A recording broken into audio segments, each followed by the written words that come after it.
स्थानकाच्या समोर असलेल्या आझाद मैदानामध्ये उपोषणाला बसले, तर दुसरीकडे मराठा कार्यकर्ते जे आहेत ते संपूर्ण रस्त्यावर आपल्याला या ठिकाणी बघायला मिळत आहेत। मंत्रालयाच्या समोरचा हा परिसर आहे आणि आपण बघतोय की अक्षरशः गाड्या अडवत हे कार्यकर्ते जे आहेत ते या ठिकाणून जाताना पाहायला मिळत आहेत। रस्ता जो आहे तो या ठिकाणी त्यांनी अडवलेला बघायला मिळत आहे आणि रस्ता अडवत म्हणजे सर्वसामान्य मुंबईकरांची गैरसोय जी आहे ती या निमित्तानं होत असलेली बघायला मिळत आहे। कार्यकर्ते हे घोषणाबाजी करत या ठिकाणी मंत्रालय परिसरामध्ये शक्ती प्रदर्शन करण्याचा प्रयत्न करत आहेत। त्यांनी या ठिकाणी गाड्या देखील अडवलेल्या पाहायला मिळत आहेत आणि एक मराठा लाख मराठाच्या घोषणा करत मंत्रालय परिसरामधून हे जे कार्यकर्ते आहेत ते जाताना सध्या या ठिकाणी पाहायला मिळत आहेत।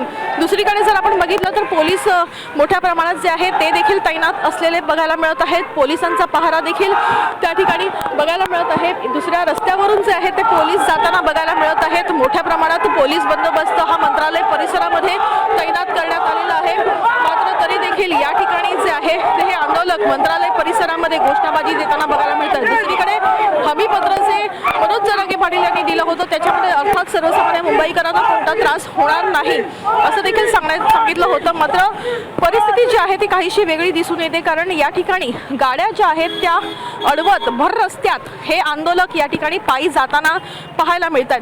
त्याच्यामुळे एकूण जर बघितलं तर मोठ्या प्रमाणात ही गैरसोय जी आहे ती सर्वसामान्यांची या निमित्तानं होताना बघायला मिळत असल्याचं दृश्य हे मुंबईच्या प्रत्येक महत्त्वाच्या रस्त्यांवर दक्षिण मुंबई परिसरामध्ये खास करून दिसून येते।